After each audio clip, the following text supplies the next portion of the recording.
안녕하세요, 슈퍼스나입니다. 자, 오늘 소개해드릴 내용은 이제 삼성차 QM5 접지 작업입니다.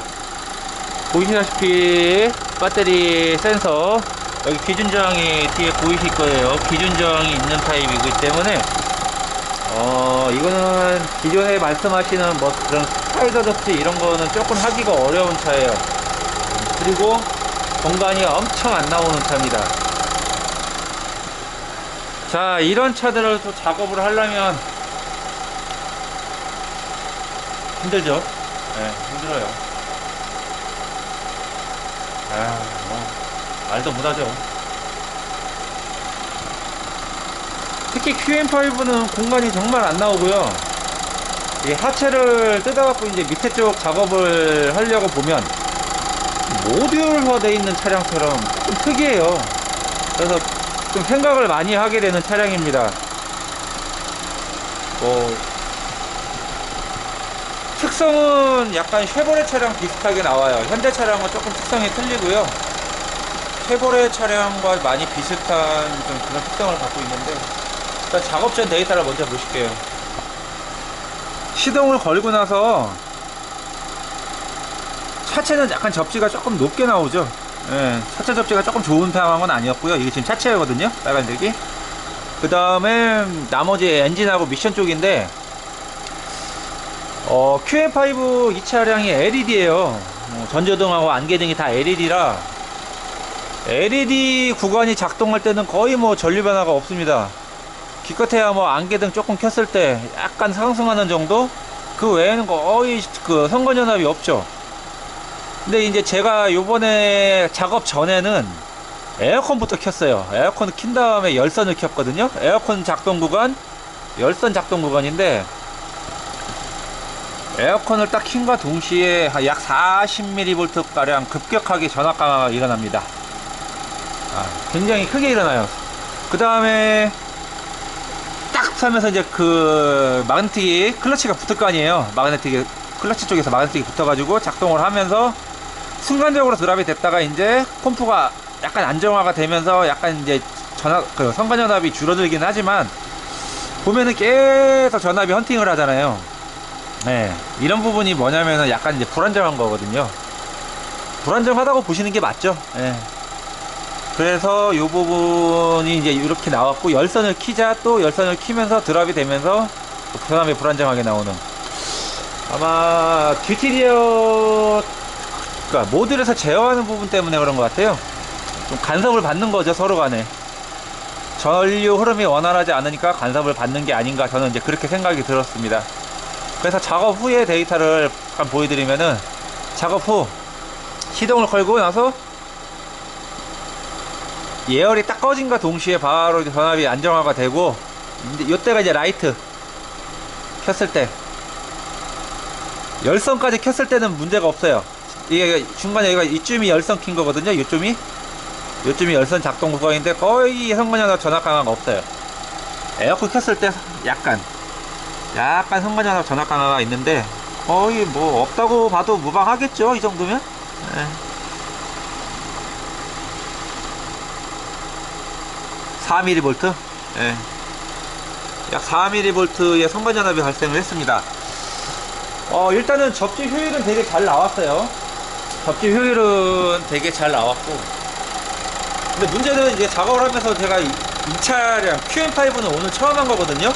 뭐 XM3 르노 캡처 차량들은 좀 대수가 좀 되는데,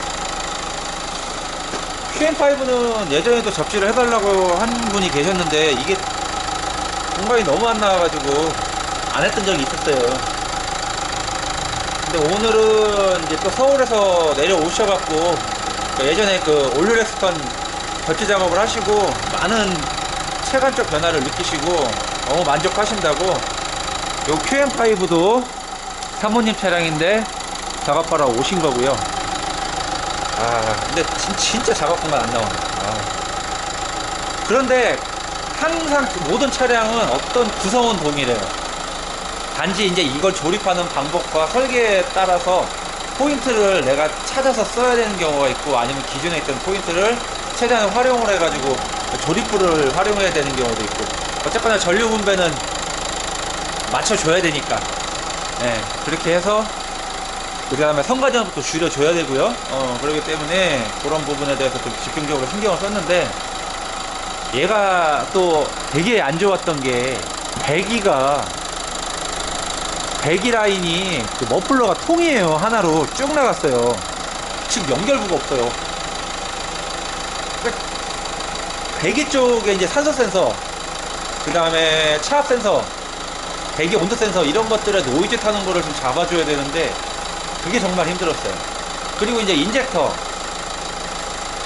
부분도 약간 차체에 물리니까, 물론 이제 신호선이 마이너스가 들어가긴 하지만, 기본적으로 배선에서 마이너스가 들어가긴 하지만, 얘가 차체에 이제 접촉을 해가지고 영향을 또 받잖아요. 그러니까 그것도 또 흡수를 해줘야 되고 어느 정도 균형을 맞춰줘야 되는데 자리가 없어요.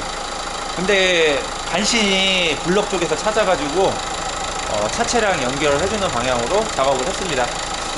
근데 시험 운행을 해봐야 될 건데, 시험 운행은 뭐 제가 직접 할 건 아니고, 그러면 이제 이 차를 잠깐 골목 한 바퀴 사본 게 전부 다라 손님이 한번 타시고 나중에 피드백을 주시면 그거에 대해서 좀 내용을 올려드리는 게 맞을 것 같아요. 자, 그럼 오늘 차량은 르노 QM5 차량 연식은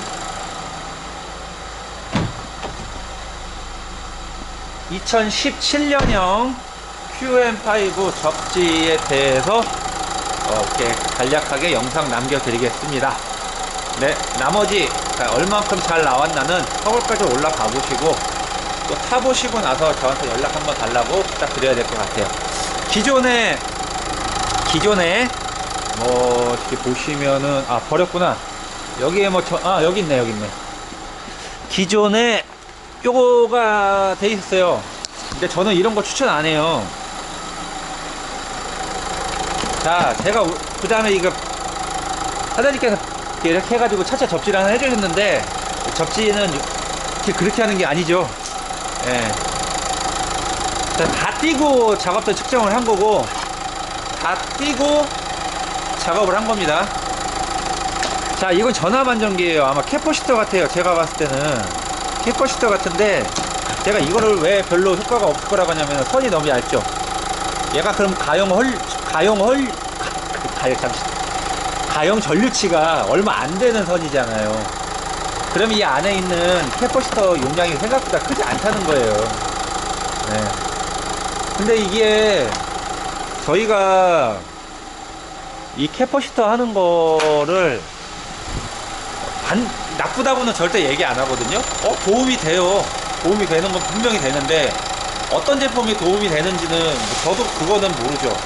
하지만은 이 캐퍼시터가 제대로 나온 것들은 도움이 되는데, 그 안에 있는 콘덴서, 슈퍼 콘덴서가 용량이 크면 클수록 저 선도 굵어져야 돼요. 왜?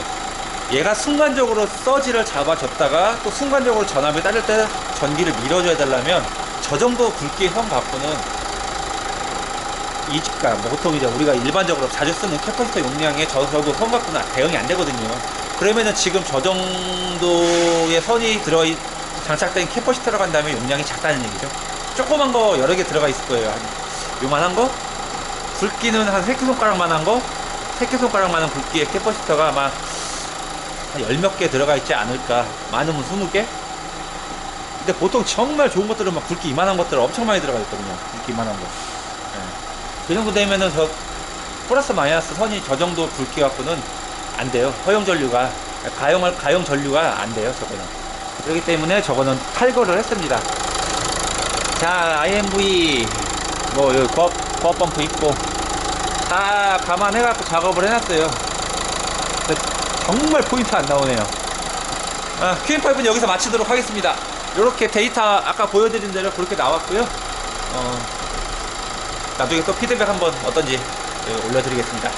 그러면은 다음에 또 뵙겠습니다. 감사합니다.